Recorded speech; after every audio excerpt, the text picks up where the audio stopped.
Yes, good morning. Good morning to all out there. Welcome to another edition of Heritage Matters for 16th January 2025. And I will also want to wish all of you out there, the listening and viewing public, happy 2026. So we've just completed 2025, which had its successes, it had its surprises, which had its disappointments. And now we are in 2026. I trust that everyone has already worked out whatever plan they have for how they're going to tackle 2026. But I'm hoping that it is a plan for better, that we will try to be more kind and appreciative of each other. I think that's the tenet that helps to keep the world together, to keep us together, to keep things going. People's interest and love for one another. When hatred and grudge and those kind of things come into play, it sours the waters and makes things bad for all, including those who are carrying those feelings. So I hope that we can work out our differences in 2026 and try to live better and do better and make the world a better place for everyone, including ourselves. So happy 2026 to everyone. We would have just come through the Christmas and Carnival season, and I would like to say thanks to, I should say congratulations to all the winners in the various categories, the Calypso King, the Soca Monarch, the Teen Queens, and the bands and the road march bands and everything, and also especially to the cultural troops, and to say that Carnival would not be possible without the participation of everyone, of these groups and individuals.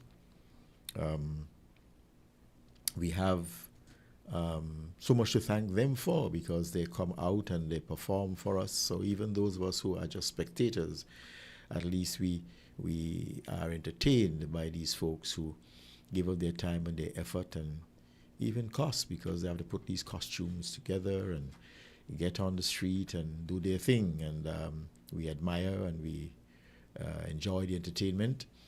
And so we need to think of how we can support them by going to their functions, because although especially the folklore groups who appear during Carnival, they are continuous throughout the year, unlike Carnival troops per se, which only appear at Carnival.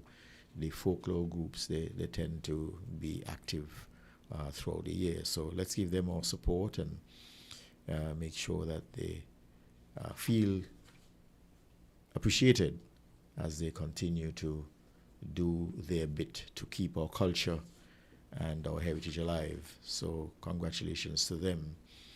I don't have any results with me.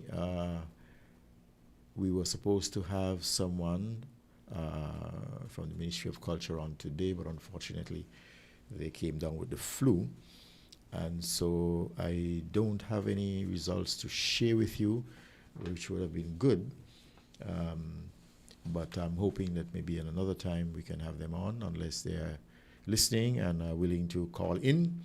We'd be glad for their call. So we now have 2026, as I said, to contend with, and we are bringing some issues that have laid over from 2025. One of which includes the question of the project that is being done at the Fort Thomas site. I'm sure many of you know of that project, and we had Mr. Douglas Gillanders on recently talking about it, because he's directly affected by the fact that it is in close proximity to his property at Fortlands. But at the same time, he was saying that he was not just there for selfish reasons of how it's going to affect him, but he was there because, I should say, talking about it because of what he thinks it meant to St. Kitts, and therefore he was representing St. Kitts, and as a Kittitian and a proud Kittitian, he wanted to make sure that people are aware of what is happening, and to know what it may mean for the island and its culture and its heritage.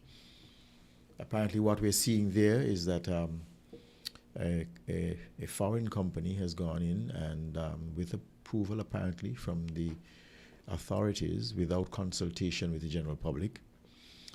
So the general public is only aware of what is going down when they see work beginning, and this somehow is such a prevalent thing. Approval is given for projects of all kinds, and the public is never told about it. The public is only aware when we see work commence, and then you go and you make inquiries. What is happening here? Oh, they're just digging or doing this or that to do an environmental impact study. Now, why would you dig up a place and move dirt around and pile rocks and destroy structures and so on to do an environmental impact study? Why? Okay, as it turns out, that is always a lie. What it turns out is that construction has begun. I can recall many years ago, a colleague and myself, we noticed, because we are birders, we go out looking at birds in the wild and so on. And one of our favorite places to do observations was at the Great Heeds Pond. That's that area just in the vicinity of Connery. And we noticed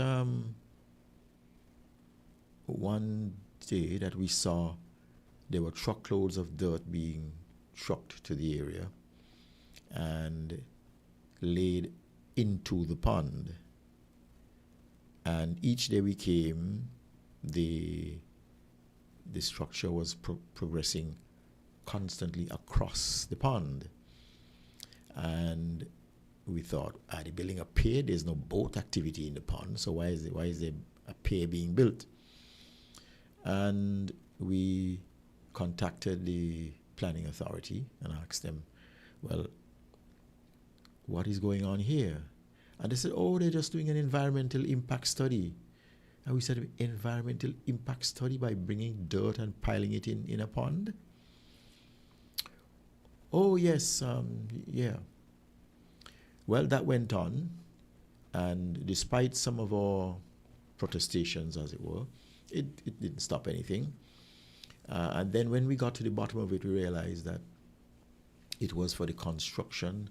They were filling in a portion of the pond for the construction of the Koi Resort. And it was no environmental impact study. It was a filling in of the pond. And that continued. And as we know, we now have the Koi Resort, and a part of the pond there has been filled in. So even sometimes when you make efforts to make a noise about things, nothing ever happens. And similarly, the project at Fort Thomas seems to be taking the same direction. I have another friend who lived there, and he came on he called into the program some time ago, in the early start of the process, when he saw signs of construction in the area. The bushes were being pushed down, and dirt was being moved, and even with some of the bulldozing, some of the original structures of the fort that was originally there were being damaged, because the operators of the heavy equipment obviously had no concern about those structures. They were simply doing whatever they were told to do in terms of moving dirt, moving trees, moving anything that was in the way. And eventually we saw that piles of dirt were being put up in the area, covering some of these structures. Now, what they plan to do with these structures is up for grabs, but apparently, if I understood Mr. Gilanders correctly, there seems to be plans to have them demolished. Yes, sure, certainly. Hello? Good morning. Good morning, caller. Hello, caller. Good morning. Seems as though we lost that call, so we will await their call back. Yes, so I was saying it seems as though what Mr. Gilanders found out is that the plans are to demolish the structures on the site. Now, hello, caller. Good morning, caller. For the possible greetings and love. Greetings and love to you too. I'm Grand Rising. How your day is going through the love of the Almighty and the ancestors? Well, so far so good. I'm glad for another day, and glad for people like you who will call and make my day. What can we do for you today? Well, I just give thanks for this time to give glory to the strength that we are here in the presence of life, and to ask for all to try to guide us safely in these moments that we are seeing in the atrocities that are facing humanity. But just like to say, blessed to your family and blessed to the people of Sinkers and Nevis and to WinFM. Yeah, thank you so much. We are in the year that we commenced 400 years of the enslavement of these teaching people by the call of the French invaders. It's an impaction to really look the awareness of these moments, because a lot of people think things are just like how they're seeing it now. We come a long way, but we still have a lot to really improvise. You just outline some level of disregard when it comes to environmental sovereignty in its capacity, and you're outlining about the poor farmers. And you really struck the format of certain things they really credited African people, but we respect development still. But what we like to say, now, besides of the 400 years we're looking at this year now to mark the 91st anniversary, commencing on the 93rd, the 1935 Boxers uprising that took fire on the 28th of January and on the 29th of January. Because people think it's just one day alone was the event occurred within the uprising. It's 2 days, it takes right through the Isles of St. and spread to the whole entire region, and reach out to the whole world. So we call America and all these old racist, garbage people who feel like they are all intelligent.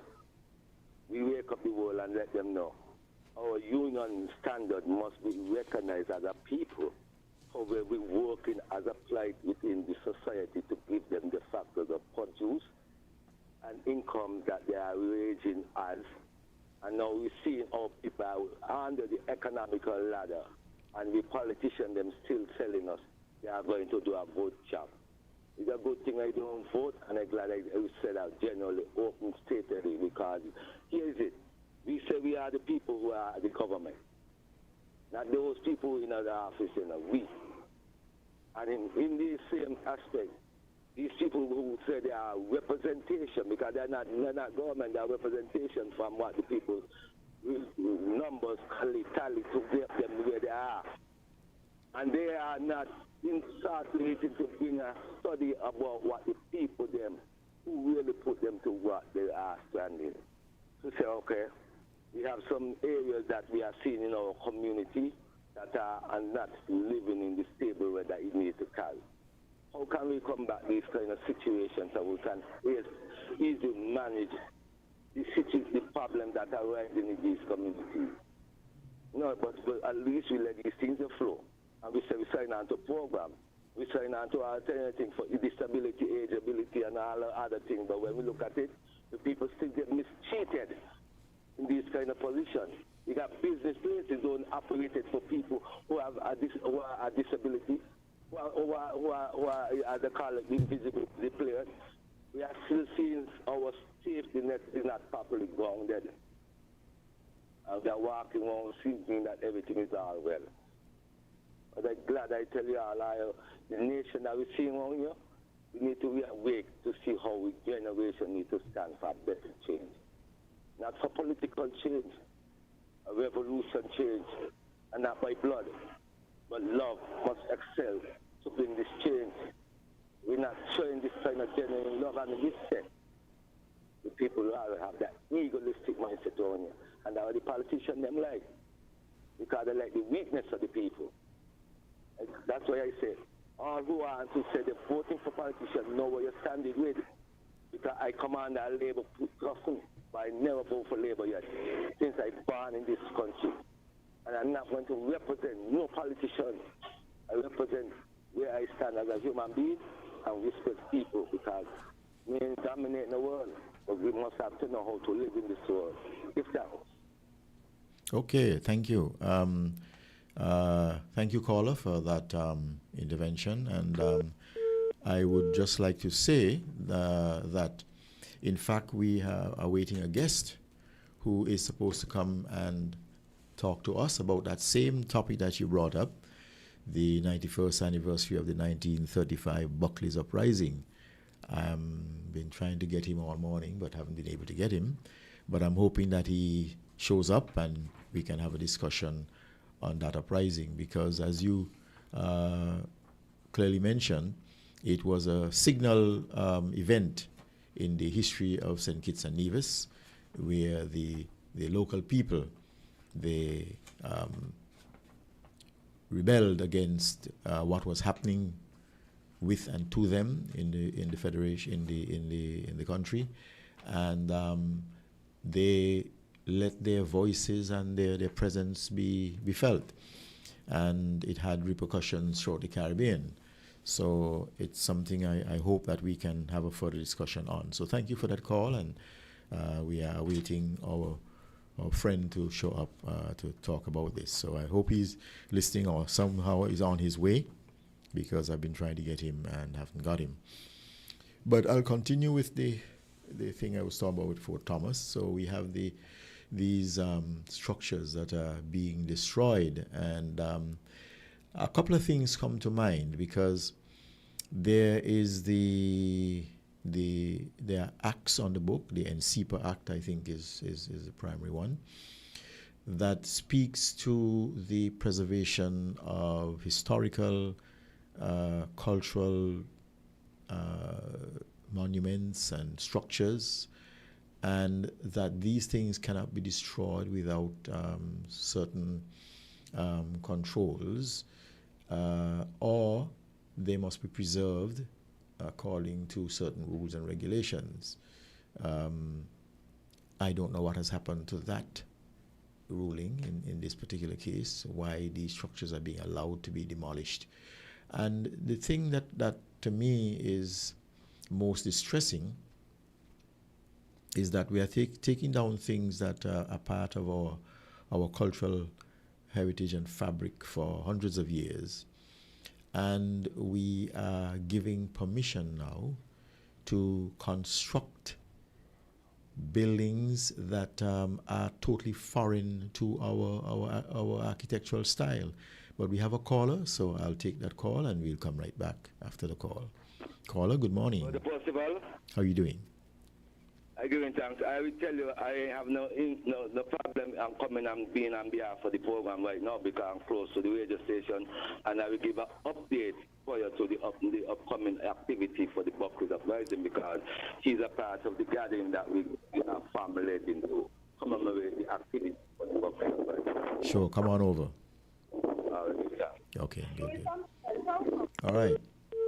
Yes, so I was saying there that the structures that are proposed to be put up are things that are totally foreign to us. Now, why would we want to build replicas of things that are of another heritage? And one of which I understand is like a replica of the Taj Mahal in India. A very beautiful structure, I will say that. I admire it. I love the history behind it, because that is what they call a monument to love. It was built by a man who lost the love of his life, and he actually built this beautiful, immense structure to her memory. And it gets thousands, or I might even wish to probably say maybe hundreds of thousands of visitors every year to this site in India. But I think that belongs in India. We don't need to import the Taj Mahal into St. Kitts and put it there for people to come from other places to come and see the St. Kitts Taj Mahal.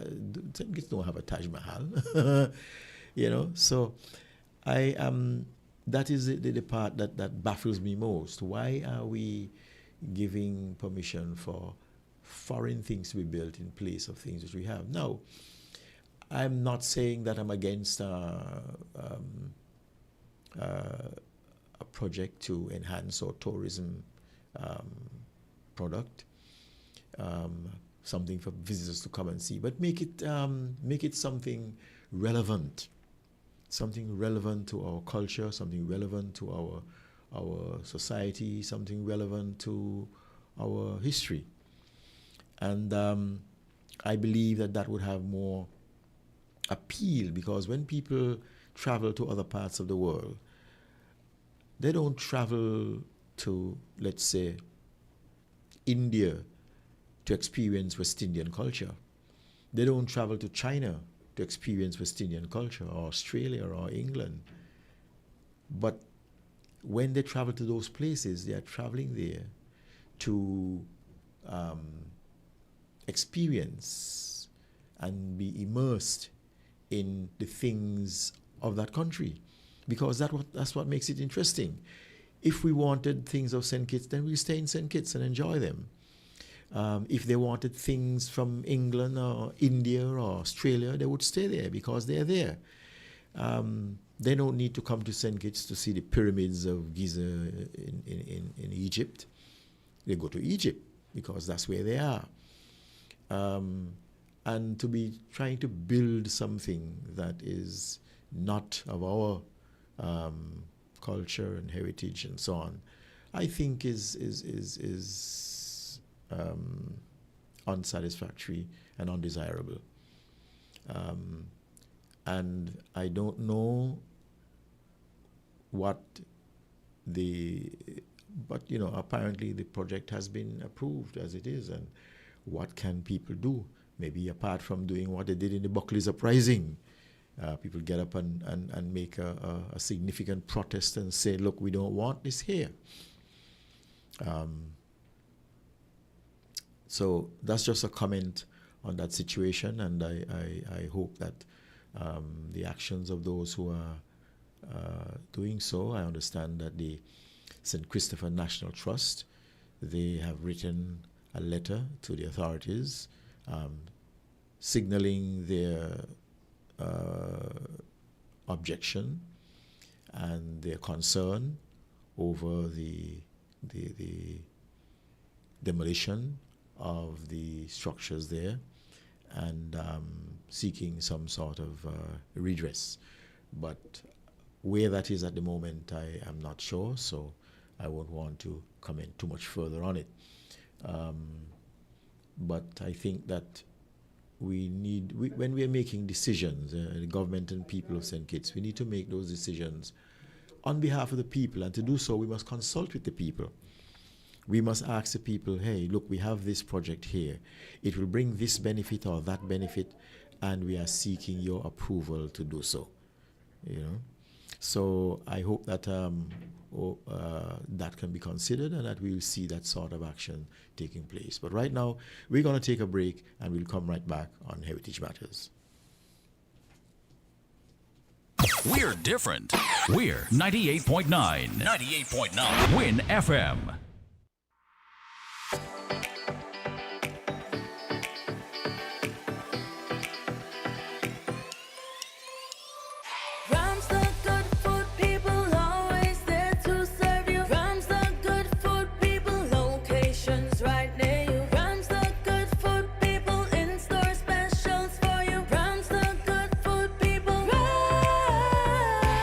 When you need better service, Rams is always here.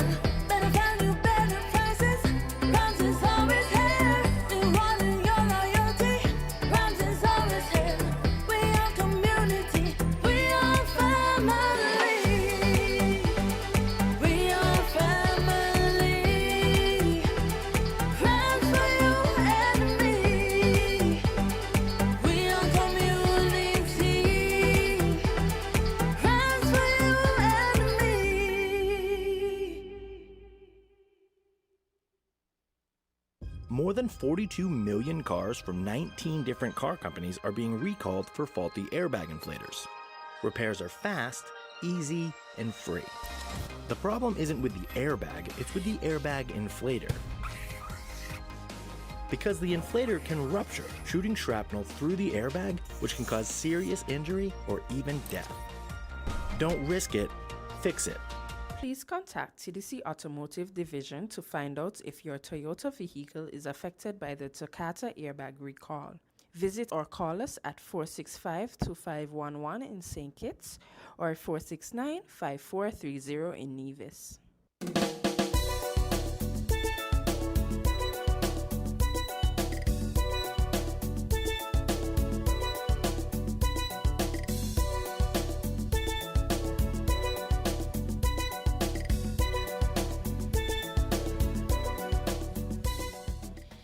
Welcome back to Heritage Matters, and we were talking about the situation at the Fort Thomas.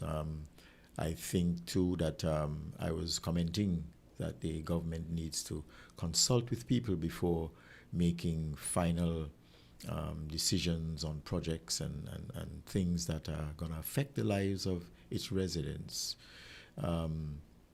Another thing that comes to mind is the projects in St. Kitts and in Nevis, where we are apparently entertaining the idea of these gated communities by foreigners who will have their own, as it were, autonomy to do certain things that they should be complying with on a national basis. That sounds so odd to me. And yes, it is a developmental project where we will have new residential areas being constructed and apparently going to be very nice. But at the same time, why should foreigners come into our country and be able to have their own customs and that sort of thing? If the locals can't have their own, why should foreigners come and do the same? So I just have that sense that something is wrong there, and they should really come. Okay, they should really come and consult with the people on these things before making final decisions as to what they're going to do. But we'll await some time and see what's going to happen. Yeah. So.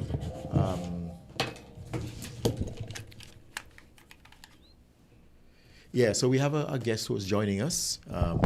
He was listening to us and called in to make a comment about the 91st anniversary of the 1935 Buckley's Uprising, a significant historical event that took place in our federation and that continues to resonate. And these folks, they try to ensure that they keep that event alive in the minds of our people so that it never be forgotten, because it changed the way we were treated and the way that things went in our country. And so I want to welcome him to our program and to ask him to introduce himself. Good morning.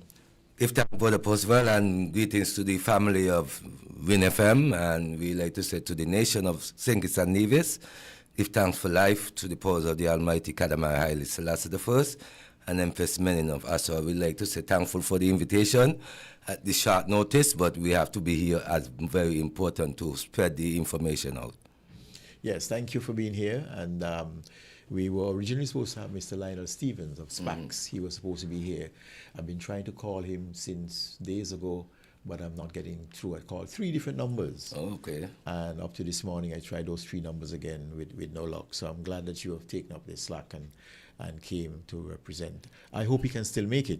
Well, apparently, I'm trying to get in touch with him too, because he was supposed to feed me and communicate what time frame that you will be coming on to do the program. But he said you would get back to him, and as you just outlined, you're giving some communicate to him, but you don't receive none from him. But thankful still, as you know, me and you, we are on a part of a different journey within our faith-based movements where we work within hand in hand as a community orientation. So we're not just knowing that we're here in the program, we are working for the good betterment of our people. Wonderful, wonderful. Give thanks. Great. Give thanks on that. Now, tell us about the Buckley's Rising, about the 91st anniversary of it, and what plans does your organization have to recognize this event? Thankful, Brother Percival, for the question.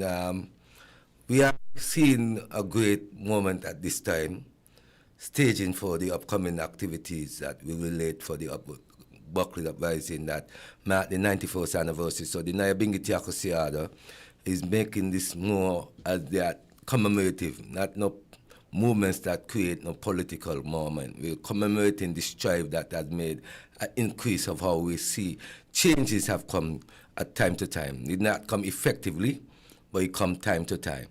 Now we have set in the motion to have people come and make speeches, do poetry, and do dancing, and we have ones who make attribution and songs. So we are encompassing that avenue so people can get a remnants of the ancestors' struggle. We just want it to be just like, okay, we could come and just have a word. You know, we want to have a feeling of what we really were captivating in them time. So people can give an outline in a motion of a poem in a speech that could relate that kind of essence. We like to honor the elders them who paved the passage in particular. We know Brother Washi, Brother Percival, Brother Inez, and we had Brother O'Clark and others before them who were instrumental in keeping the heritage of what they really aligned in the 1935. So as we now know from the Nyabingi Tiakosiada, knowing on the gongs of our elder patriarch, Brother Zambo, who have been an instrumental figure to work for the well-being of this information being included to the nation, because when we see how we had outlined our studies to approach it, we went with our halves at first doing a ceremonial recommendation, but time after time we say we have to get the community and the nation apart involved, because it's not just a Rasta initiative, it's a nation initiative. As I state to you on the call, is only of our ancestors. They didn't just do it for the St. Kitts and Nevis. It was emphasized through the whole region and reached right through the whole world. So, and we must able to be recognizing these people for the sacrifice that they made in that plight. And it make a turn, because the Mayan Commission is something that we people in St. Kitts and Nevis should gravitate and hold and see what wrong to what we see in these standards of these politicians that are making in wrong decision. But you see, time and time, and I must able to do much studies and not just take what people say. Because it's good to do research. You really want to captivate what life is really changing on. And if you don't do research, you'll be just following everything that is shining like a light, but it's not a light. Yeah, because research makes sure that you have your facts right. If you don't have your facts right, then you'll be speaking falsely. What date was this uprising? What was the date? The aspect of the uprising taking 2 days, and in the 2 days it starts from the 28th until the 29th. Of what? Of January, 1935. But we basically mostly look at the 1 day in itself, but on our discussion now from the Nyabingi Tiakosiada, and we are doing it more because we just had recently have a discussion with the committee, the national committee that is established to see a commemorative park. There is other avenues now to see that the land being exchanged. So there is all these things are still on a long raging ground. But I from the Nyabingi Tiakosiada see that within these 2 days we should be able to span it, that the Nevis shows shall be able to have a caption of what was outlined on the 29th, because on the 29th was a more law possession than how the 28th captivate. Was like a continuation of what happened basically on the 28th. Yes. So that in because how the station of the movements carry is went east first, and on the east that was the 28th. East being around the Kayan going on to yes. Tabernacle them area. And then on the 29th forward onto the western side, where we see there were more different level, because over there on the western side, the militia them could not get much of their movements how they would have liked to, but they did in the east time, because in them time of the militia, remember the chief who were killed, John Allen, James Archibald, and Joseph Samuel.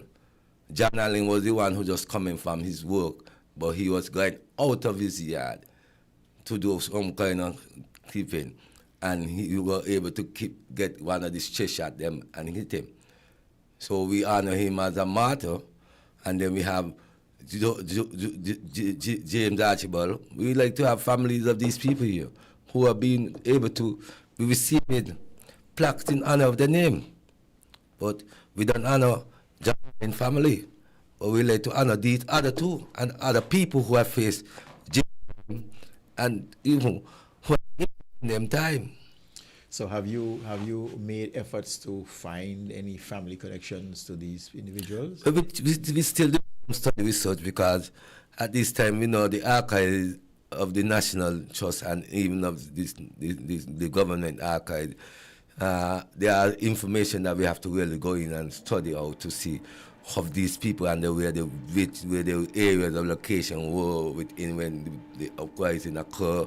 So if family ties are in that same area, and they can be even coming and be a part of the support, not being just coming to be there, but just be supportive to what their family have done in that time. But St. Kitts, I know it's not as simple as I'm going to make it, but St. Kitts is a small place, and at least you have the names. And to me, if you have the names, at least, let's say you said John Archibald was a name? John Allen, James Archibald, and Joseph Samuel. So if you're looking for Joseph Archibald, you said it is? James Archibald. James Archibald, right?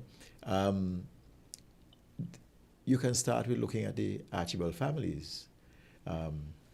Granted that families change over time, yes, but it might be just good to go and ask the people, anybody you know as Archibald, do you know this person, who were your ancestors, where they came from, and so on and so on, and make some links, and you might be surprised. So I'm hoping that that research can be carried out so we can identify who the families of these persons are. But like how the committee have been established, we from the house saying want too much inclusion or you just require, but what we do at the commemoration of the anniversary, we honor people though. And right now we are doing 5 honorary plaques this year. Who are these? We won't give the name at this point in time. What's then what I want to ask then is, what's the significance of those persons in regards to the event? Well, in priority, 2 out of the 5 are major players in the uprising. One is gone on to the great beyond, and the other is amongst us as the elderly. Still. Yeah. Okay. And we have always tried to find a way, to captivate her memory of that moment. Because she was at the young age in the time of that event. But would she remember who the families of those persons who were killed? At this stage, or she age moment be right now, we won't get all the info like how we would like to. Yeah.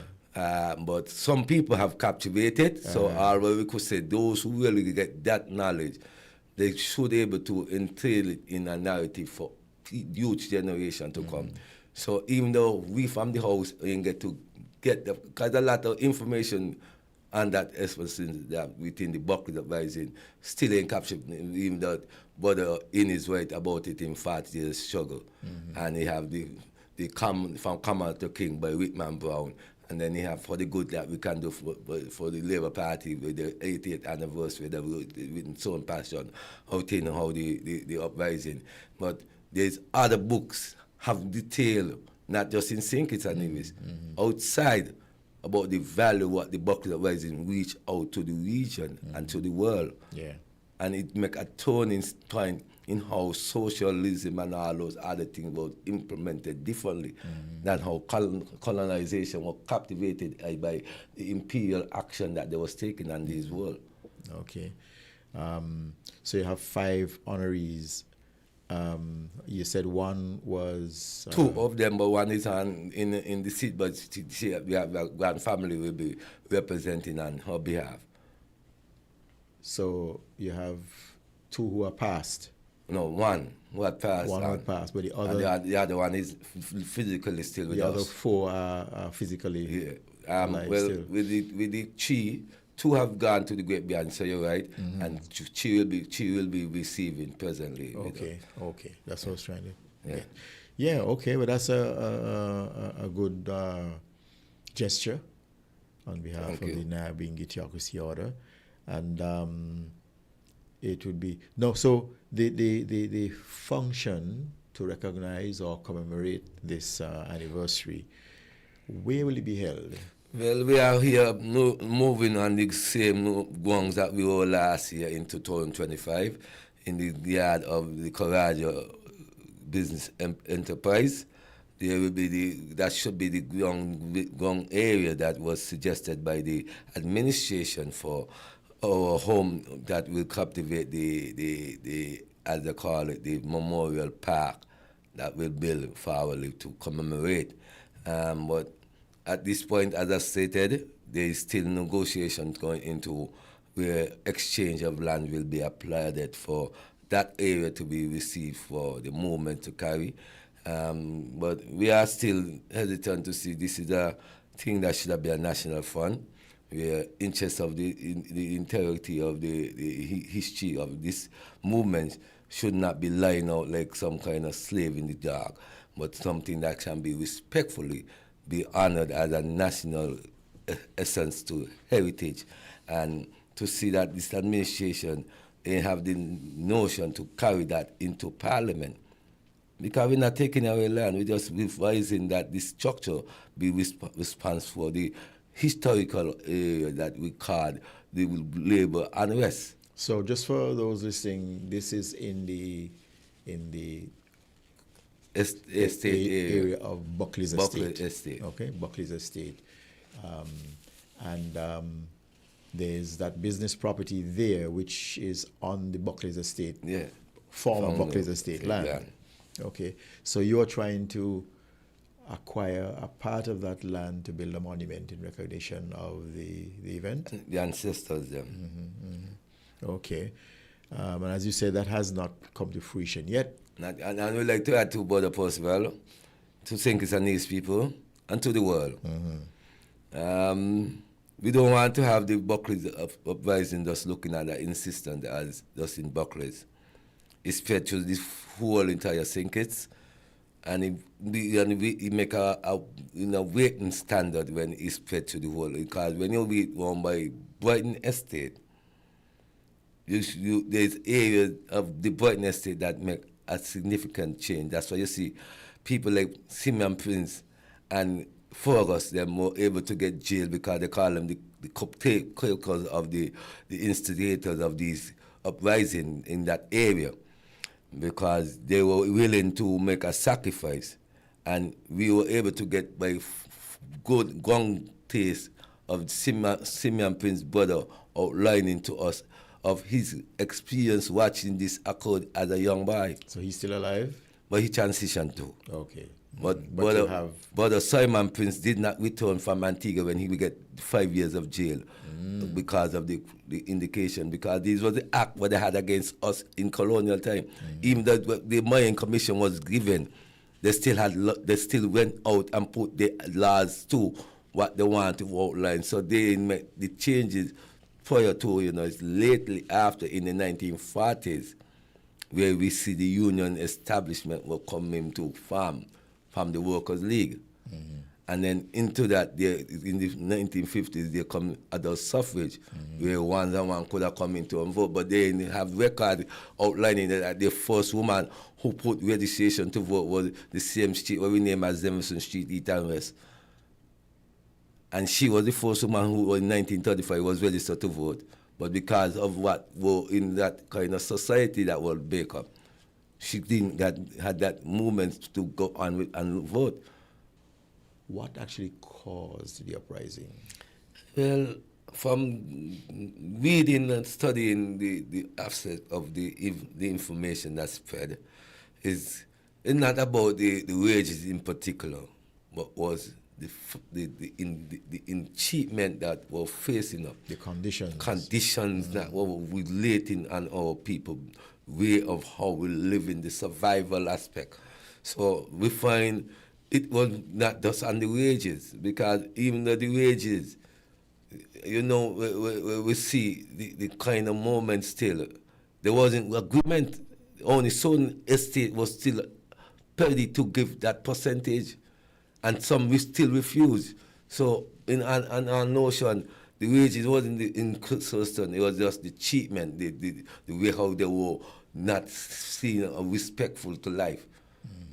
So this was something So they that didn't see themselves as being properly respected and cared for and appreciated. And that's what the same report outlined. Because when Lord Mayan come in, because when they asked for him, he was close in the area.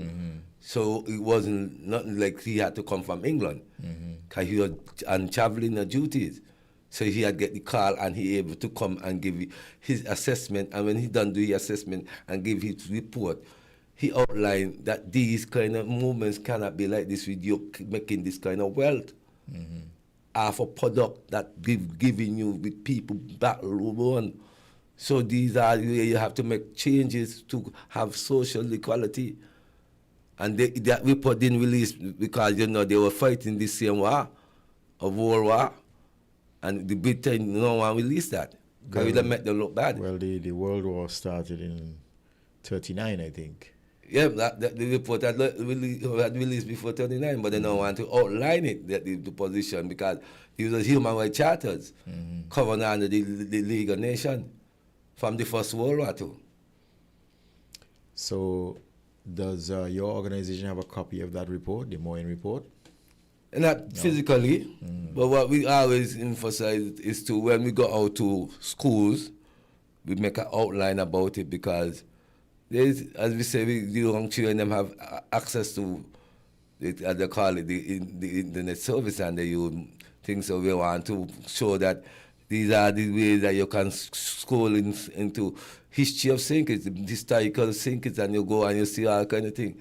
And you open up the vast studies, you got knowledge that go beyond even the European establishment that outline how sinkers have been in sort of the cultural and heritage and all other things, but we only give more emphasis like is the Europeans them create sinkers and Nevis and the other region. These places were being common before even the Europeans them come on. They were being common. Well, the Europeans, whenever they go somewhere, they consider themselves as having discovered the world, the place. Whereas, of course, when they got there, they met people. Well, I guess they may not be wrong from the point of view that they discovered it as referred, as related to where they're from. So they were the first to find these islands from any, as opposed to from England. You captivate me like when I was in school, you know, because we used to read the Columbus and the nine thing. And the teacher, sometimes we used to read this year, but I know me done out of school over 20-something years. And me went to college, but sometimes I'm glad that we really revived in the people who guide us through life. Not just as who we are as Rastafari, but as a human being. And it's very important to show what we have learned to the general public, because it's knowledge that we call humbleness and responsibility. So we are willing to make any sacrifice for the goodness of African unity wherever we stand. Being a political party, I may stand for no political party know wherever I be. I respect every human being, but we must have a way in life that we must able to challenge our resources to human rights and not for pleasure for our personal gain.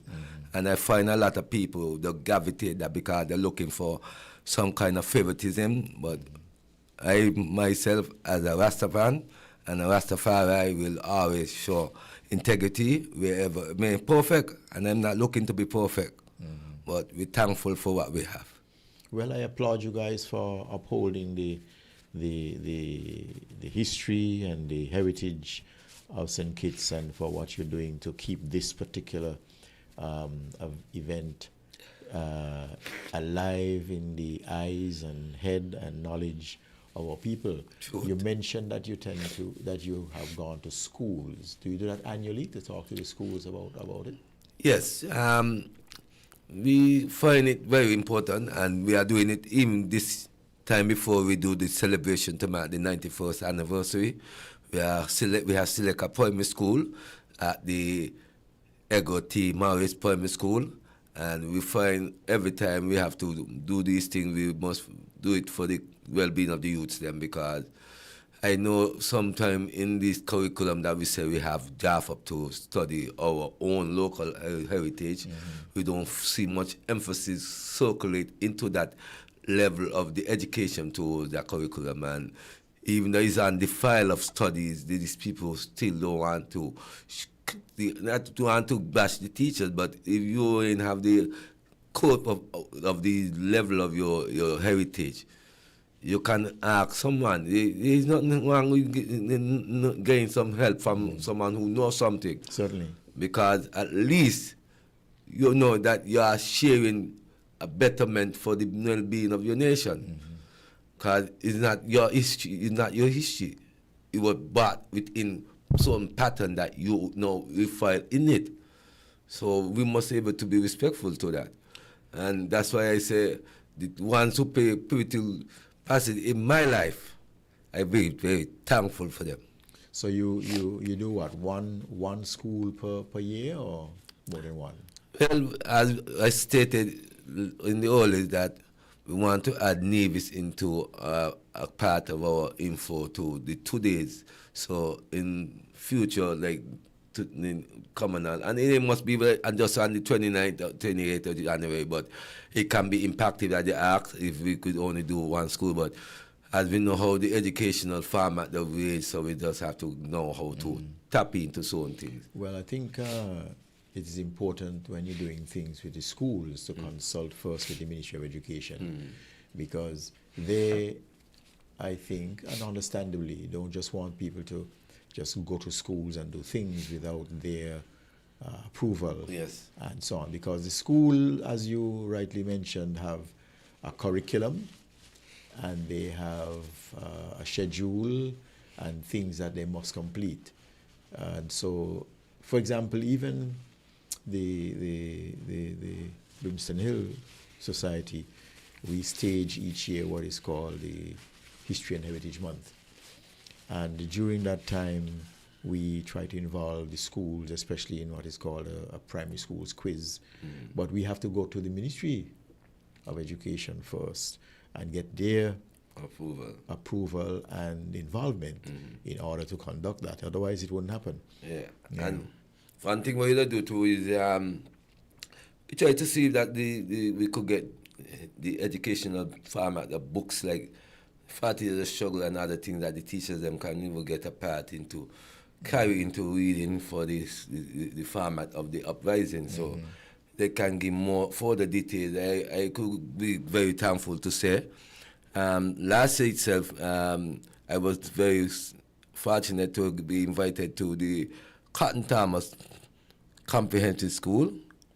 And this is children who we are called less intellectual, but they are grabbing into other patterns that can give them the exchange of knowledge to learning. And these children was very equivalent to act within I studies that we relate with them about the Buckley Uprising. And when we left from the classroom, we went at the area of this site of the Buckley to let them have a field trip of the area. And they were very lovely for that time. And we have a signboard that we outline to them, reading about what the names and the information that we require on the board. And when we return to the classroom, we interact. And they were very interactive within what they see, how the names of what were on. And that was an important thing, because what I find with people, and in particular children, is that you can stand in front of them and talk about a lot of things. They may listen, some even pass over their heads, some may not even listen, and so on and so on. But when you put some practical application to what you're trying to teach them, it makes a world of difference. Yes. So you'll find that they may not have been listening when you speak to them in the classroom, but when you go on the site and you say, this is the place where this thing happened. This is that, this is the other, this is where so happened, this is where so, and then they move from here and went over there and so on. All of a sudden, they're immersed in it, because now they are getting a sense of presence. You know, they are there, and this is what happened, and oh my goodness, and they, in inverted commas, begin to feel the ancestors. If you understand what I mean. And right? that's that when I done make the presentation, he had a young one. There was the same there, and he was very joyful. He said he feel very lovely to feel that time out, and everyone was very effectively thankful for my presentation. And I'm not doing it just for Rasaya or from the Nayabingiti, but we are just waging these studies that those who have more than what I and I have are willing to be on board. We are willing to join hand in hand to share for the betterment of our nation and that personal gain. And I'm serious about that. Give thanks. Great. Yeah. So you said the ceremony is going to be the 29th. The 28th is the service. The 28th is the service. Starting 4:30 p.m. And where's that going to be? The Buckley's Estate Yard. Buckley's Estate Yard on the 28th. Yes. The 28th is what kind of day? Last Wednesday in the month of January. Wednesday. Okay. So at what time you said? 4:30 p.m. on the 28th of January at Buckley's Estate Yard. And it will be a Wednesday. So Wednesday evening on the 20th. I must make a note and be there for that. Okay? So right now we're going to take a break, and we'll be right back.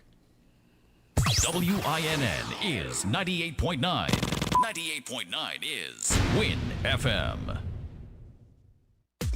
Come, build with us at Hostels Building and Nevis Centers. We don't just sell materials, we help you build your dreams. Whether it's a new home, a renovation, or a DIY project, we're here to make it happen. That's why we say, build with us. From foundation to finish, come to our stores where we have the best in building materials, hardware, tools, paints, expert advice, and more. Whatever you need, you can count on us. So if you're ready to get started, build with us. With Hostels Building and Nevis Centers, you're not just building a structure, you're building a future. Let us help you create something amazing. Dream with us, plan with us, grow with us, build with us. Come build with us at Hostels Building and Nevis Centers today. Build with us at Hostels.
She said, drink a root boy, I will do the work.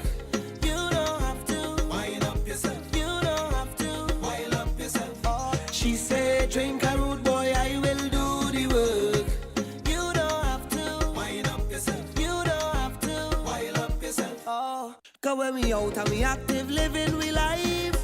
So when we drink, we drinking. Root boy. So when we drink, we drinking. Root boy. Oh, Miss Lady, anyway you see we building up our vibes. So when we drink, we drinking. Root boy. So when we drink, we drinking. Root boy. Why?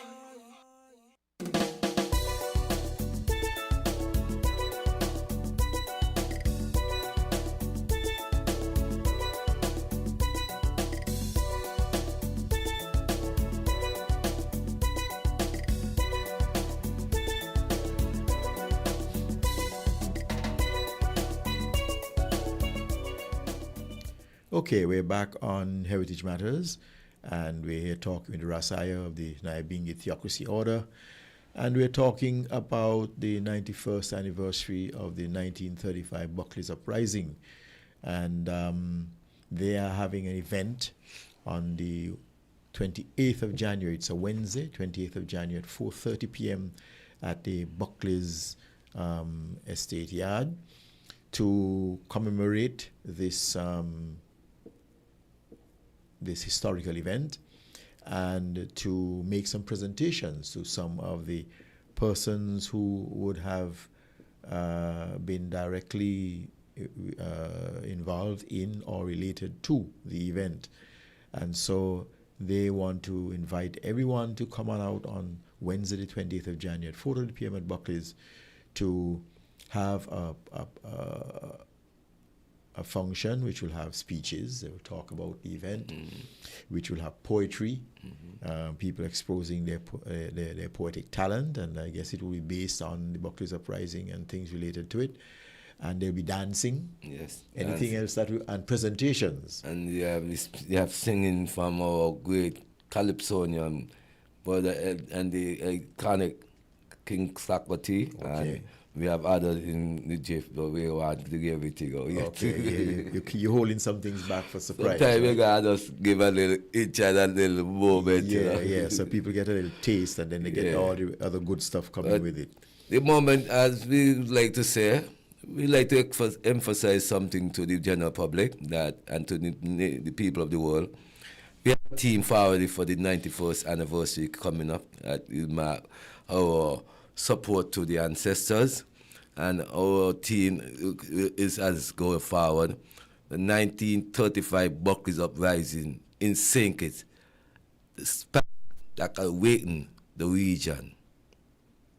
The 1935 Buckley's Uprising in St. Kitts, the spark that awakened the region. And we are standing with this on the grounds of seeing that a monument should have been recommended to our ancestors from the inception. And we agitate this year from every time we're going forward as the Nyabingi Theocracy, as a spiritual group we are. And we show this as a national front, not an individual moment. We are looking at a national front. So as I stated earlier about the festival, that we want to make sure areas that occur with different beyond the Buckley's of estate, that these areas be pinpoint as the areas that have the significant, that acquire people who have faced the struggle at these points.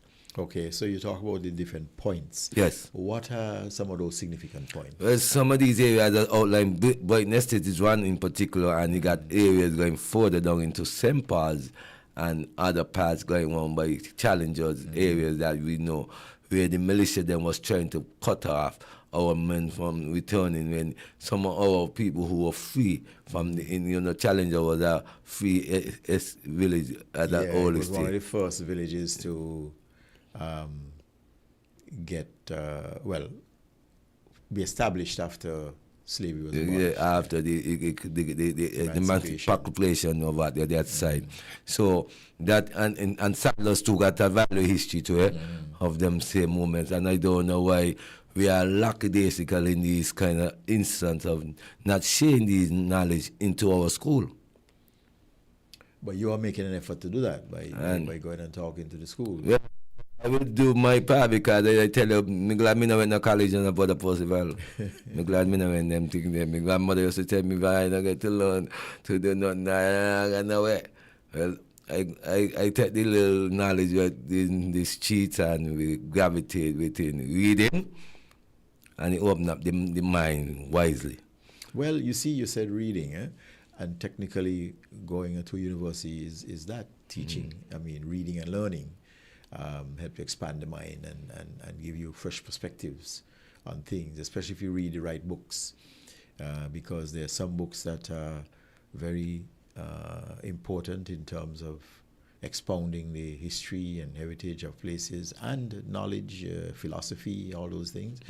But then you have some that could be more damaging than good.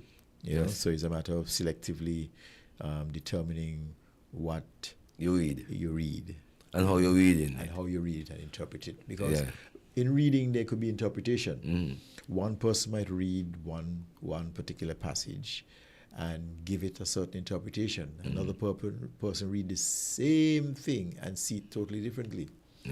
So this is where learning institutions come into play, because they tend to help you where there might be a confusion in interpretation to get a sense of what might have been originally intended.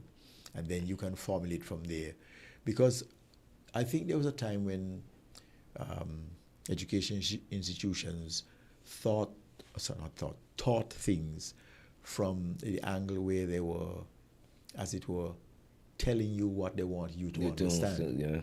But I think that has changed now, whereas they give people the opportunity to give their interpretation. But in ancient Africa now, so we had a different moment of how we emphasize the thinking pattern, but some people have gone to a lot of left and right to put their own thing into practice space, and feel like it's all about what they hold and how they hold it. But as we say, we're glad that things have increased, knowledge increased, and it's best to take your mind wisely within how you approach your lifespan within living and searching about how the world is affairs of the development approachment within cultural and different ethnicities and things in the geographical ways. We see a lot of things require within the social impaction of life. So it's just to really know how you will approach in because changes don't come. But you must be able to know how to require yourself and these changes too. And not just for yourself, but for generations to come. Yeah, generations to come.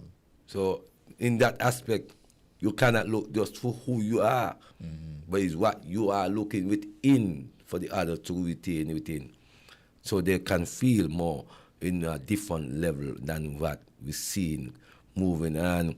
But the possible I find things and Nevis have a value of knowledge that can reawake the region. I will say this without any water in my mouth. Because the first uprising in just 1935, when they brought our people in the Middle West, and the revolt that was led, it led down here in the smallest territory, You see? But when you see our movements have been disturbed because they removed the people who were very vital in our forces. Our forces are spiritual forces, but we still have a lot within our mental capacity and our physical capacity that we know we could show certain things that can change the change. But we're united, how are we going to change the change? So we have to stand together for us to be able to get that change. And of course, when you're changing change, you got to make sure it's a change. It's a respectful change for the betterment of the humanity. Because you could change for the worse. Because humanity is not about dominance. It's about experience within sharing the value of life. So I give thanks for the ways of this Majesty always emphasizing for the well-being of humanity, and and always showing for brotherhood and sisterhood to shape the world into a betterment for our future of the nation. And if we as human beings don't want to see that, I mean, we ain't ready to see life moving on. And you have encapsulated that spirit and that feeling in the theme. 1935 Buckley's Uprising in St. Kitts, the spark that awakened the region. Yes. Right? As that suggests, because of what happened in St. Kitts, a lot of the enslaved persons were awakened that, hey, we can do this too. Yes. Right? In our own territories. And so it sparked a few similar events in other territories. That's just as you outlined. At the time we sit down with a political scientist. He's a social media movement right now, and he said he was doing a studies in a college, and he sees but he had a book. That's why I tell you, he had a book written beyond what was written by our local authors about the uprising. Because the Mayan Commission ain't just stay in sync, you know. It was published all over, but it wasn't relieved as a national outline. You see? And in its there, that way it give more open emphasis of how social studies and social fabrication towards how people lifestyle, the areas they live in must be developed, because remember they had no change. So they had no wood. And all the different social and society infrastructures need to be improved and made. Schools used to need to build. All these things were requirement. That was in back one, because remember, children must be in the field with mom. That's at right. the time. Yeah, still. because the mothers had to go out into the fields to work. And therefore, where are the children going to go? There was no schools for the children, and the children had to go out with the mothers into the fields to work. I know of people who tell me that that's the way they grew up. They had to go with their mother to the cane field to help lift and sort cane, right? And it's kind of sad when you hear the stories of people who are still living and who experienced that, and how they didn't get a proper education because of the fact that they had to be out there working in the fields. Now, one might say that it wasn't official child labor because the estate would not have asked the children to work or engage the children to work. But what is happening is that because of the conditions whereby the parent or parents have to work, what's going to happen to the children? So the best thing is, instead of them just coming and sitting down in the corner, hey, they can help by, hey, put that over there, youngster, lift that over there, and each time I pass you one, take it over there and put it in that pile. Remember, the infirmity rate was important to our population growth still. Infirmity rate. Because remember, parents are losing children at times still, even though we still seeing parents and child were working in the field. Infant mortality rates in those days were high. They were high. So that's why you see some of our people had to go to other areas, and that way you see we were facing up a lot of challenge still. But the movement was able to relate on the sacrifice for a betterment of the people changing for life within. Because it's not just on wages, life within. Everything have to be respected. That's why the Mayan Commission was very important to what we see come into changes prior after. So independence ain't really the activation of what we have. The Buckley's Uprising is the activation of what we are seeing today. So we are thankful. The whole entire region to change what we're seeing under these same European laws that were captivating economical wealth and was mistreating the people wrongly. Yeah. Now, I trust that I'm sure you have the families of the people who are going to be awarded have been invited to Yes. attend. And will there be any recording and broadcast of the event? Well, at the moment, we have reached out to the National Broadcasting, and we are still looking at any media house can come and give their support in coverage, come and ask questions. Because it's very important that the radio areas they receive about what's taking place. So as we are seeing things that now on the World Wide Web, because the World Wide Web is a thing that hitting the universal part of the life. So we say we are grateful for these things. At the moment we can spread the information everywhere we can reach it, and these are times that we are willing to see the information reach on these formats. Yeah, because even for those people who can't come out, would love to be there and can't come out, that's one. And two, you have persons who are in what we refer to as the diaspora, where people are overseas, living in countries far and wide, but still have a great interest in what is happening in their country. I would love to tune into these things. I was in another country a few weeks ago, and during Carnival, and it was so amazing that I could sit and watch TV and watch the Carnival parade going on the road, and it's like you're there. You're getting a chance to see what's going on, and the colorful troops and the masquerades and the bull and so on doing their thing. It was nice to be able to still connect with home, even though you're at home.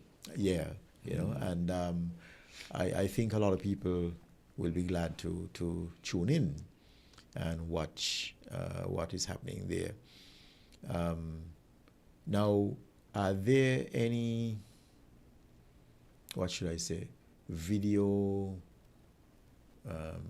productions with regard to the Buckley's Uprising? Anything? But possible, this is a good question you ask. We have a lot of ideas coming along our mind, as the Naya Bingi Tiakasiada. But as I always say, we're looking for a national fund to maintain knowledge to the general public. So you ask a question that is very vital. We would like to even see a reenactment of the uprising taking place prior to the activities. So these are times that we want to really captivate moment that one's can.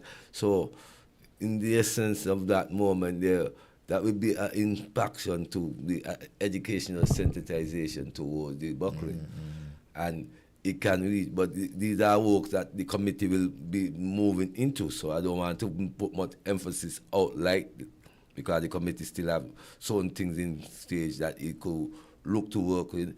But from the Nyabingi standpoint, we will try to see if we could captivate certain things of that moment, if the committee push it like what we'd like to see.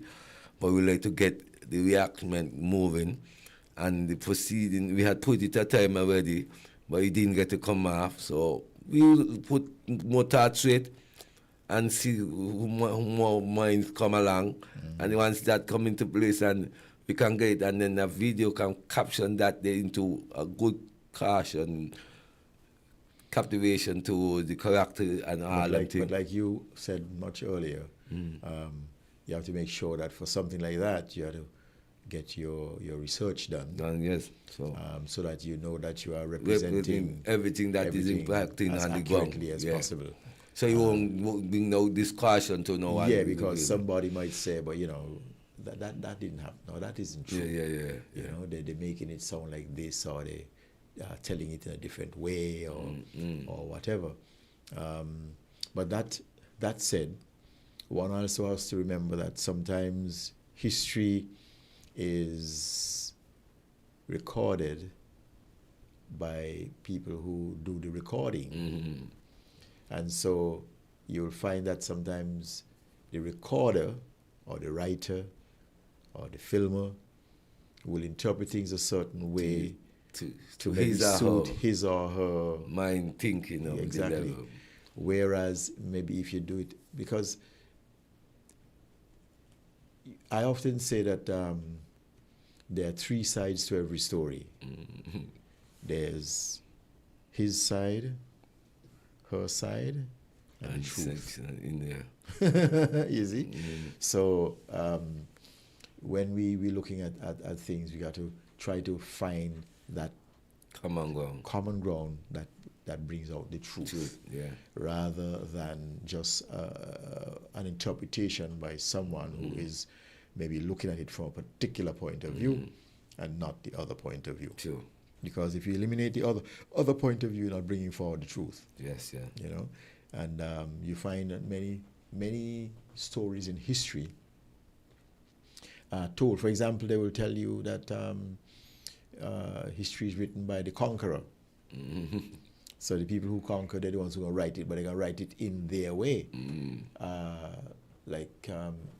You'll find, let's say, in North America, when the Europeans went there, the indigenous people, what we call the Indians, they record them as aggressive and barbaric and that sort of thing.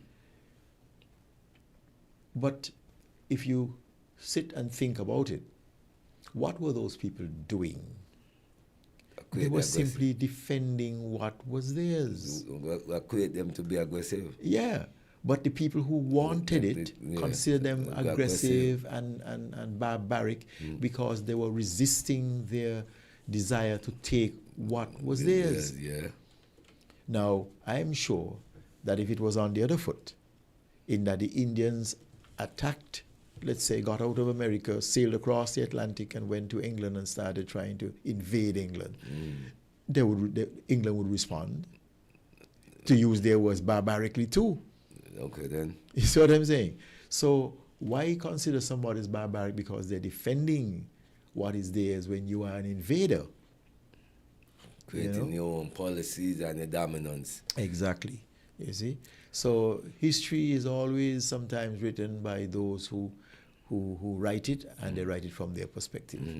And then people come along and learn it because that's the way it was written. But then if you examine the situation, you may realize that is far from the truth. Even in St. Kitts, the situation with the Kalinago here, they were the original inhabitants of St. Kitts. Along come these people trying to take it over. Are they going to just sit and say, well, no, they decided, no, we got to do something about it. We want our place back. These people have to go. It didn't turn out in their favor because their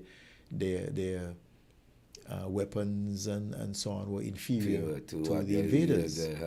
Okay, and so the invaders were able to overpower and conquer them.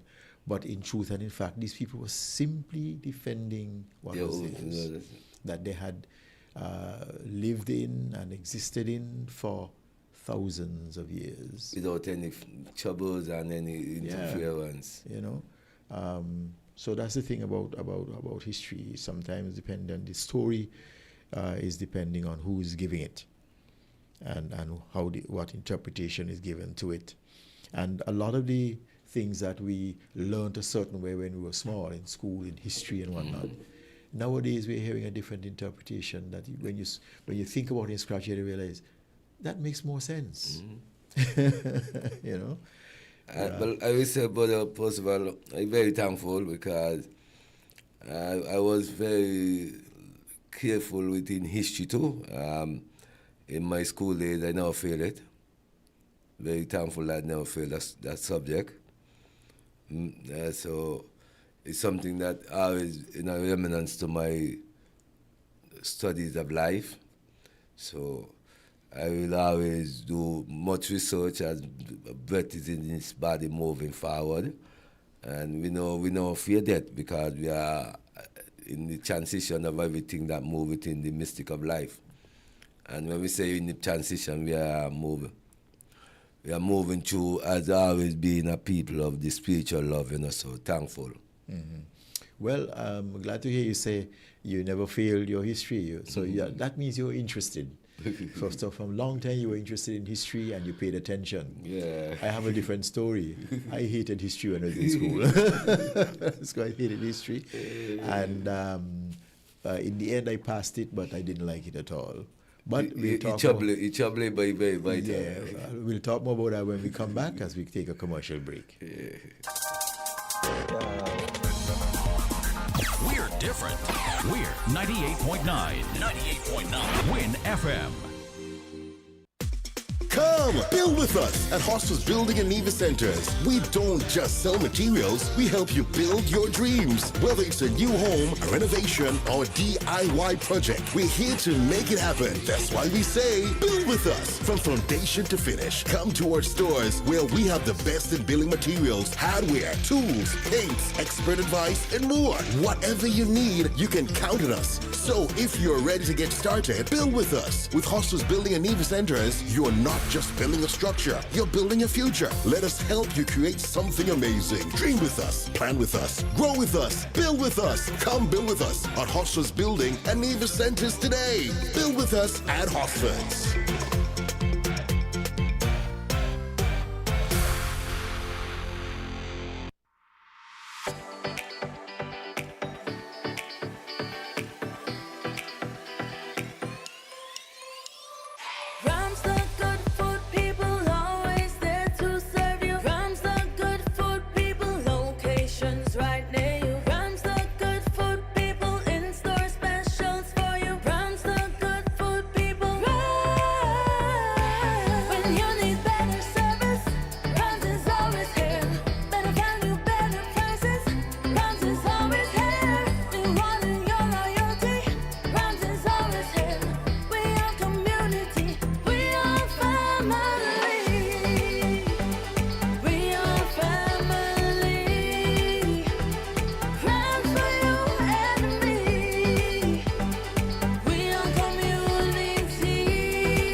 Found the sound. 98.9. Win FM. Hello.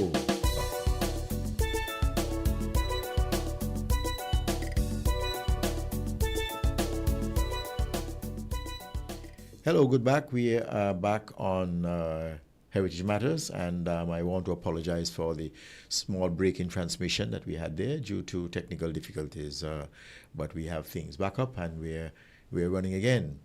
So we are here with Rasaya of the Naibingi Theocracy Order, and we're talking basically about the 91st anniversary of the 1935 uprising.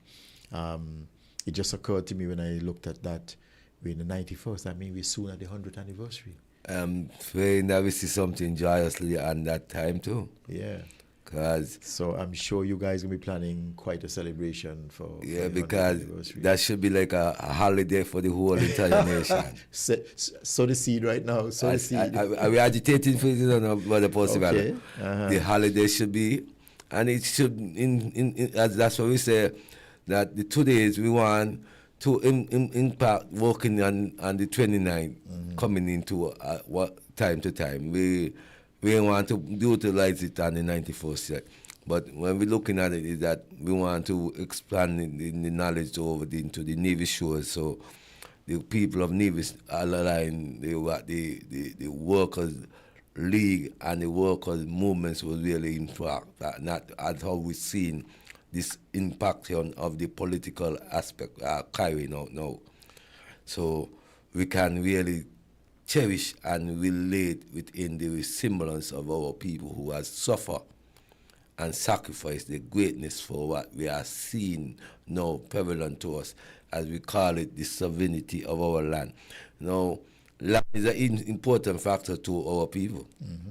And I heard you make some query about the early issue in the program.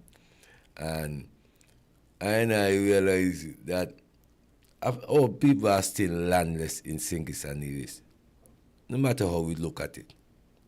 And it's very serious to see that we are the driving force, but we're still not the economical power. And the purpose of that, because we are being mistreated by the ways of we see how politics describe us and derive us to be. Then we have religion have been discriminated to us like this. And then we find other ways and means of technical pattern to try to belittle our own brothers and sisters because we want favoritism. And the only way we can open up our eyes to really see how we position our way of life is to change the behavioral pattern. We follow something that is not keeping us into a good standard of living, but we hold on to it, and we ain't see nothing changing. And it's time now we see that change coming too, because it's the next generation coming. And that next generation cannot capture it because it's going to be worse than how we ever seen before. Well, let's hope that with the impending 100th anniversary that you guys will have things well ordered in place. I think you have ideas, but it's a matter of putting them forward to the right people in the right time, because if you wait till it's kind of late, things won't happen. But start early. Yeah. There's a better chance of getting something worked out by then. And I wish you guys all the best and all the luck in the world with regards to doing that. And I think the effort is a noble one. I remember you said when we broke just before we broke for the break, you were talking about the fact that you liked history in school and you passed it. And I was telling you, I was quite the opposite. I didn't like history. Well, the history teachers them who I had, they were very important to me because they obviously something that I didn't have to really realize at the time. And they realized the interest. And they see more of it when they start to realize the moments I do giving them in the question that was written on the papers and so forth. So sometimes you have to do no reading. Well, I'm just gonna say you probably didn't stick to no textbook kind of Well, we come on the level of love life, you know. We say this here generally. My mother is not here, but she lives physically on the earth and give thanks. My father is not with I know. He's gone to the great beyond. But we're thankful for his period of life that he was with us in the physical. But basically, we were more going by my grandmother. So it's very that easy when we make these mention, but it's very genuine that we have to respect my grandmother. And that motion, she was very effective to partake in our life, that she guided us the best way she could. And one of the things she always give us is not knowing certain things that we could grab within history. So sometimes she used to give us something to read. Sometimes she tell us kneel by her bed head and make us say we pray. So we not fearing people, but we just knowing that we have to do things that is very genuine to keep people respectfully, you know. Yeah, so well, that's we give that's thanks. what I call the true fabric of society, because, for example, we have parents that are sometimes occupied trying to make a living to keep you alive, but then they can't look after you on a 24-hour basis. Yeah. But this is where grandmothers and so on used to come into play. Yes. Like you, I was eventually brought up by my grandmother, you know, and so they played an important part. And I still see in instances today, because the fact is that many parents have jobs to try and make ends meet. And when they are doing these jobs, where are the children? Okay. You know, and especially when the children are not yet school age, so they have to be at home. I guess that's why we now have these daycare centers. These came up more recently, daycare centers where you can take babies to some place. But it used to be a community orientation. Exactly. In past times, it supporting used to be the the elders who would mind the babies while the parents go out, you know. So they play a very important part in the whole fabric of society. And we are thankful for those persons. But yeah, but my venture into history my early days, I didn't like it at all. But not because history wasn't interesting.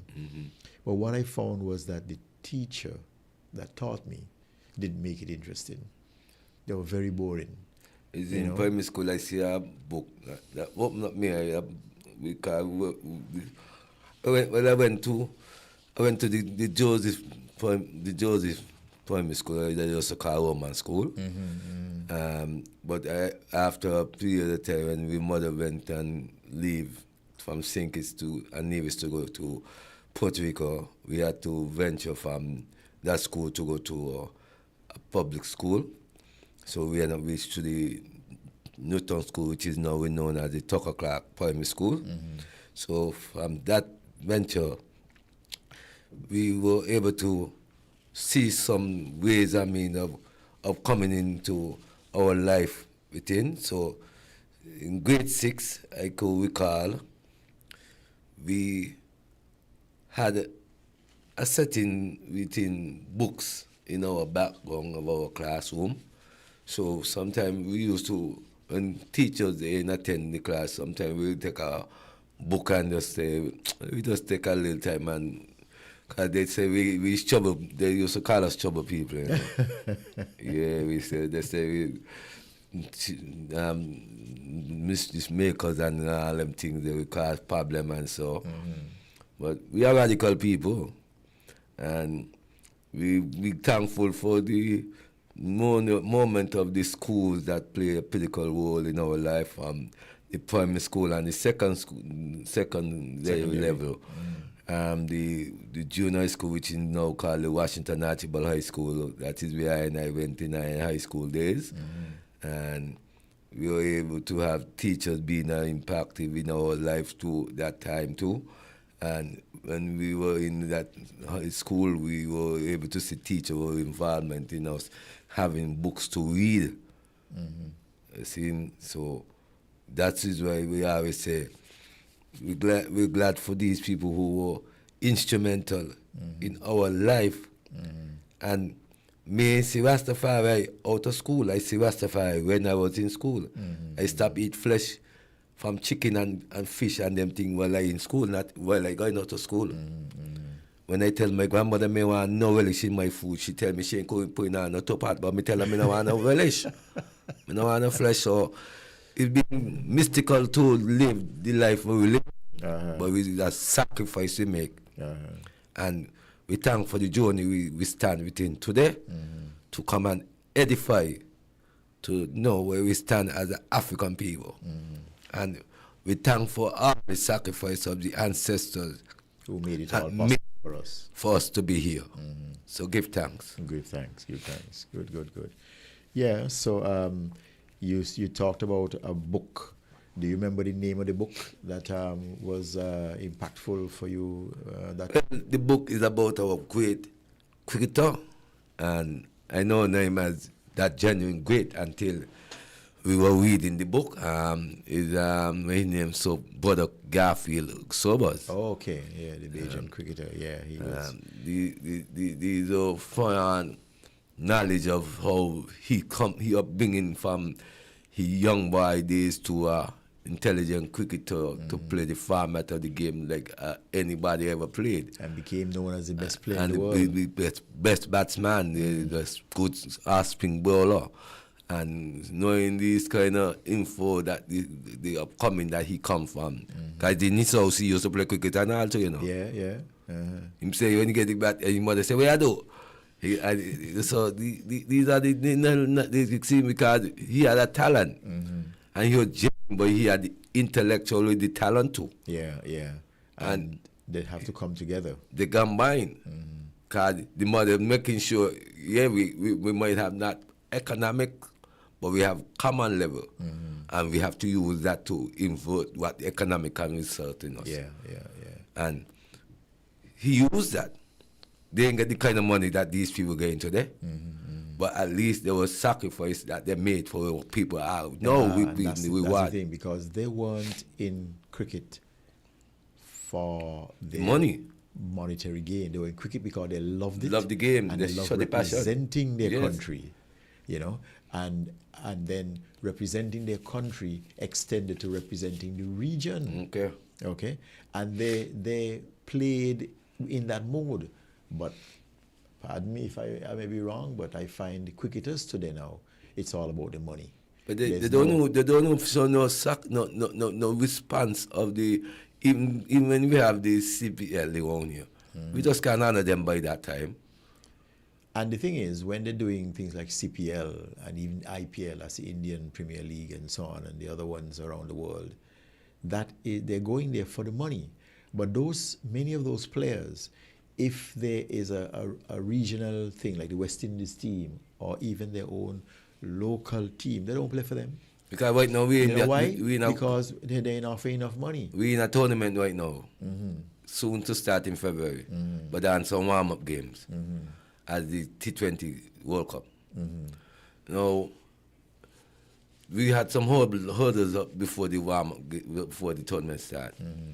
The best thing we should have done though is to have a isolation within some of these elders, seeing how the format of the game them that we had played recently, or the performance be, and then we could create make some correction within how we pursue within the upcoming activity. What strategy we're going to take? See, because when we look at how the performance at stage, Nepal, Bangladesh, you know.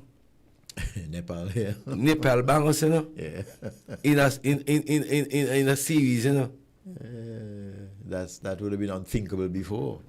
And people are studying the format of the game more than just we sell. Yeah. So we got to know how to interact better to the game now. We're just going out there with what I would call raw talent, if it is, and not wanting to pay attention to any advice or training or admonition given by others. Because we're looking for competing instead of building community orientation love. But when the others look at us now, they're analyzing us down to the last T. The guy that's in everything. How our batsmen bat, and this is how our bowlers have to bowl to counter that. This is how our bowlers bowl, and this is how our batsmen have to get the better of them. You see, so when they come to a match with West Indies, they're well prepared. They know exactly how to approach they study the market of this game within how these performers play. That's right. Yeah. And we ain't trying to do that. We say, no, we are well. We are well. We still have work to do. Hit the ball and bowl the ball. We still have work to do because the format, the game is changing now. So you got to know the equipment, how your toes them be. You can't be relaxing all, but you can play freely within different stroke of the game. We like to say we ain't talking nothing because we are sportsmen too, you know. I'm a sportsman. We play football. We love the games of the sports in St. Kitts and Nevis, and It's very hard because even though we don't show up to certain activities of these sports, because certain things that occurred in these games will be very technical how we see things. We see some things that are requiring a lot of format of the game to be very biased. And we don't want it to run in that way, and especially we have young youth, so we have to guide the youth them to the insistence of how the game play, have different level of how we have, as we call it, mental capacity, because we know these things here have a lot of triggering right now, traveling advance our young generation, and we like to share idolences while we're here at this moment to the DJ of the L over in the Nevis shores who have gone through the transition. So, and we like to ask for the nation and the youths, them in particular, to put down, let us put down this violent mindset and start reawakening a mind that is more capable of developing cooperation and love, and not hatred. That's right. Yeah, we need more of that love in our society and cooperation, to everyone working with everyone to make a success. You mentioned Nevis, and you have been mentioning it all the time that you're trying to involve Nevis. The upcoming program that you're going to have on the 20th of January, what arrangements are being made to accommodate Nevisians who wish to come over for that event?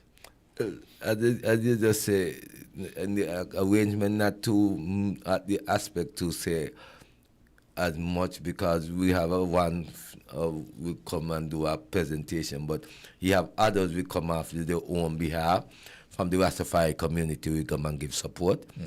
So, but generally we want to look more into the aspect that we share the info, so the ones them who are insert to the knowledge, they can come over when time of the information is valid for the 28th, or insert for the 29th, that we can really get a captivation towards how these knowledge of the Buckley Uprising will be more impactful to the people of Nevis and the value of what is showing and to sink it.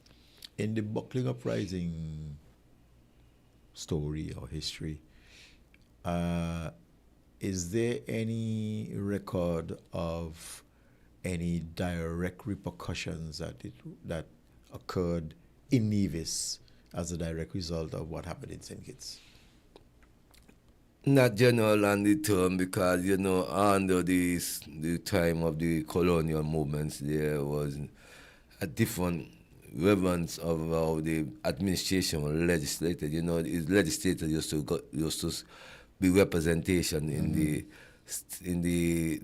these gongs, but from the aspect, it was a governor who was the one who gave more emphasis on how the administration then move.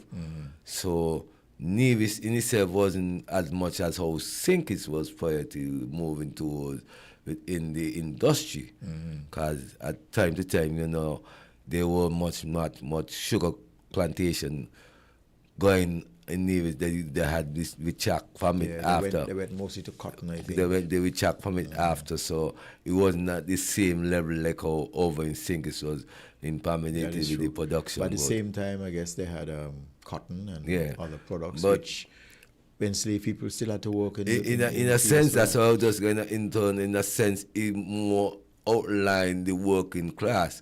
So it really, at that turn, not just for the aspect of at that stage, that you ask the question, and the question now relate in what you're outlining to Nevis, as what indication it will relate, and it related it because even though he was not on a sugar plantation possession, he was on the working possession of where Nevis facing, whatever the position they were facing over at that time. So they might not have risen the same awareness like how the approach was that occurred in St. Kitts. But time after, there were awareness that they require, because if enough people look at it, Morning Star is a historical activity that Nevis should be always gravitated as a reverence to their history. What happened in Morning Star? In the 17th century, there were a group of African people who were standing firm against the French invasion to dominate on the Nevis shores. And because of that resistance, the French didn't get to occupy Nevis. So the Morning Star in itself, this is not too long far location from the same area where they got in calling this the sustainable zone. So that in itself should be more highlighted as a record of our people standing and aware of keeping European from dominating a territory into another territory under the European laws, you know. So these are in kind within. We have 1896, the Portuguese uprising. We don't see these things. They'll give much to the curriculum. These things are vital to our history of both of St. Kitts and Nevis. There's a lot of things that can be related to the generation to come, that they can know the essence of the struggle, and when they go, they have to live up the people of before, but respect the sacrifice that made for them to be what they be today. And that's all we are calling for these nations of our leaders, to be respectful for the great sacrifice, because you could never be leader unless our people before sacrifice for you are. Okay. All right. Well, Rasaev, thanks for coming by. You've, in a sense, saved the day because, unfortunately... If I tell you the joke, it's not anymore by anymore, but I say I have to make the sacrifice. That's appreciated, and we're glad you were listening in and were willing to come by and fill in for your friend who is unable to make it today at short notice. Yes, and you volunteered, wasn't begged to do so. You volunteered off the bat, so that's very good, and we appreciate it. Thanks a lot, and man. We are glad that you could make it, and thanks very much. And so just to wrap up now, we're gonna just once again invite the public to attend the commemoration of the 91st anniversary of the 1935 Buckley's Uprising, which will take place on the 20th of January. It's a Wednesday, 20th of January at 4:30 p.m. in the afternoon at the Buckley's Estate. So please be there. Please, the Nyabingi Theocracy Order, as usual, every year they put on something there and try to keep alive the commemoration of this important event in our history that not only sparked change and better conditions in our own St. Kitts, but also awakened, as the theme for this year says, awaken the region. It was the spark that awakened the region with regards to human rights and better conditions for workers in the Caribbean. So thank you for being here, and thanks to our listeners for tuning in, and we'll see you next time on Heritage Matters. Give thanks. Thanks a lot, Brother Possible. Thank you. We're different. We're 98.9. 98.9. Win